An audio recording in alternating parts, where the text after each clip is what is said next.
Were you a child in the mid-2000s?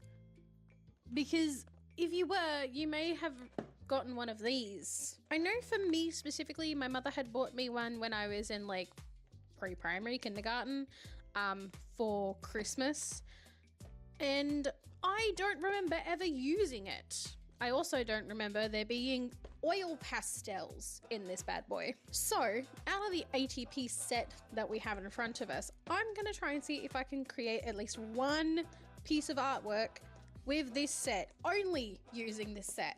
So let's have a look and see what it comes with. So let me look here. So we have 12 line markers, 12 crayons, 12 colored pencils, 12 oil pastels, 1 ruler, 18 watercolor cakes, 1 pencil sharpener, 1 eraser, 1 artist palette, 1 artist brush, 1 drawing pencil, 1 glue tube, 6 paper clips, and 1 portable plastic storage case. Now, I actually purchased this specific one from Big W for about $15. I saw it and I was like, oh yes, I had one of those as a child. I want one.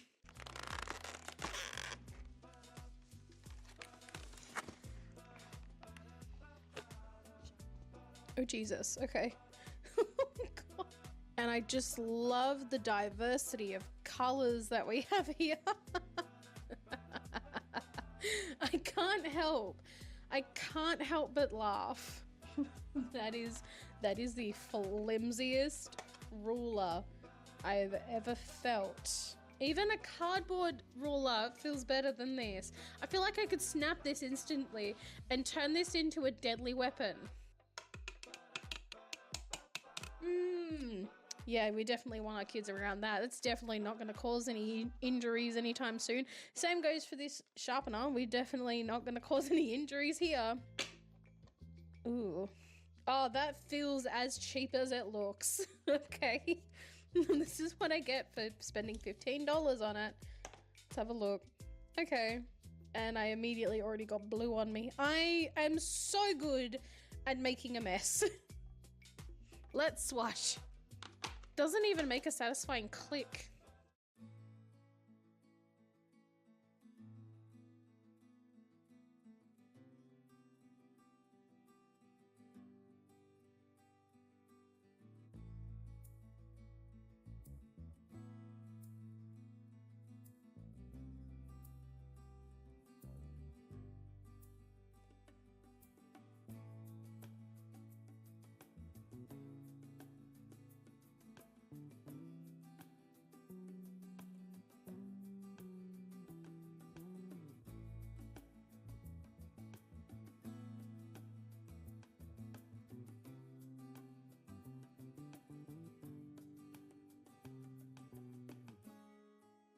Based on our current findings, I think we can all agree that the second row of markers here, though they're going off to the left quite a lot, they are the most pigmented out of all of these. The grey crayon, I can't say that word properly even if I try, but the grey one is by far the worst. With the pigment was just pilling as I was trying to use it. Like it was just pilling really, really badly. The pencils are not bad. They're not the best, but they're not the worst. The oil pastels, like they're really, really hard. They are not easy to work, but the highlight out of this entire set is the watercolors. This brush that they include in it, absolutely not using it at all. It cannot even pick up the pigment. It couldn't even pick up the pigment properly. So I will stand no chance using this thing. It's going in the bin. Goodbye. To save my sanity, or what's left of it, I am going to be using whatever brushes that I have. In terms of a picture, I do have something in mind. So let me sketch that up real quick and then we'll get back to this. So, looking at the materials that we have available to us and the various types of yellow, I have also learned that the watercolors are quite powdery actually when they dry down. So the pigment actually lifts up when you touch it, which is probably not ideal. So we would probably want to do the line art and then do the watercolors on top of it. Maybe we'll find out, figure it out. We'll do some testing and see how the watercolors interact with all of the different materials. In terms of yellows and greens, I do like the look of this key lime watercolor and these two, of course. I'm thinking of maybe we add some pops of blue as a complementary color, and maybe even a pop of one of the reddish colors to help offset and balance it a little bit. In terms of line art, our best bet is probably going to be, of course, the black marker, our best friend over here in the corner here. And potentially also maybe seeing if we can do some watercolor line art. We'll find out. The crayon isn't too bad. Not too mad about the crayon. We may be able to add in some texture and differentiation to the piece using the crayons. I'm not using the pastels at all. These oil pastels, I'm not using them at all. They're being tossed out and thrown away. The colored pencils, we might use them for shading. However, based on just the sketch, they're not very dense, and I feel like with enough pressure they will potentially break. So we will try to avoid the colored pencils where we can, but for everything else, I think we have some sort of plan of attack. So what I'll do is I'll go in and define a little bit more, and I'll actually use the drawing pencil for that. I'm sorry, I thought that this eraser was going to be a lot bigger. It's so tiny.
Okay, so we have a general basis as to what I'm going to be drawing today.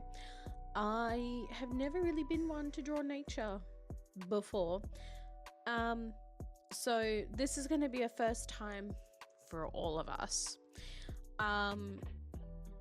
Obviously the flowers are going to be primarily yellows. I will see if I can maybe add in some different colors in there. And I also want to do, like, you know, a bluish background as well. I have so many ideas for this, and I feel like I'm gonna fuck it up. Sorry, editing coda. Whilst I'm here, you voiceover coder. We're keeping on track with that. Again, apologies, editing coder. I am going to go get tools, and I'm going to start getting this ready. I'm thinking that I'm going to put down the watercolor first, and then I'm going to go over that with our markers, pencils, and maybe crayons. We'll see how we're going. But we'll do the watercolors first, I think. I think that'd probably be the best or the smartest decision to make at this point. Is my turn now? Jeez, finally. Hi everyone, it is me, your favorite coder, voiceover coder, back at it again with another video. It's crazy, honestly. I feel like I haven't gotten anything done. I've been playing a lot of Animal Crossing recently, and what do you think you're doing? Get back to work. Don't touch that. Procrastinating at its finest. Any hooters. thought I'd tell you guys what it was like having to work with these products. It was mind-numbingly difficult at the best of times. As Recording Coda previously stated, when the watercolors dry down, they dry into a powder finish. When you are attempting to apply product on top of it, it just comes off. Because of the amount of product I had to use to get even just a smidgen of pigment, I was not able to use or utilize any of the other products that we had except for the black marker. No. In turn, because the black marker worked on top of the watercolors, I decided to incorporate a couple other colors such as purple, blue, and green. I was actually really happy with how this piece came out overall. Would I use these products again? Absolutely not. They're children's products. They're designed for children.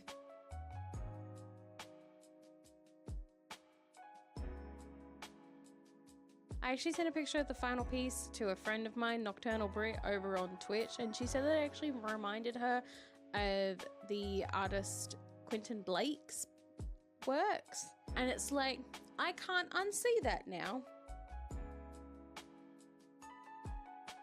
I know this is the most that I have probably talked about my own art, but I think it's just because I'm really happy with the final product, despite how difficult it was to actually get there.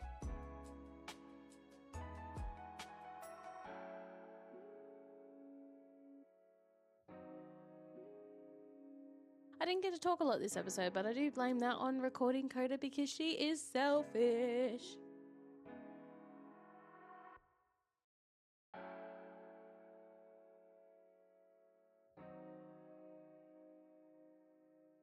Any hooters, I hope you are having a lovely day, night, or whatever time it is for you. If you like this video, please like, comment, share, and consider subscribing if you want to see more of this kind of content. Maybe next week we'll actually use my half-decent watercolors. I am gonna head off, and I'm gonna leave you guys to the montage. Bye!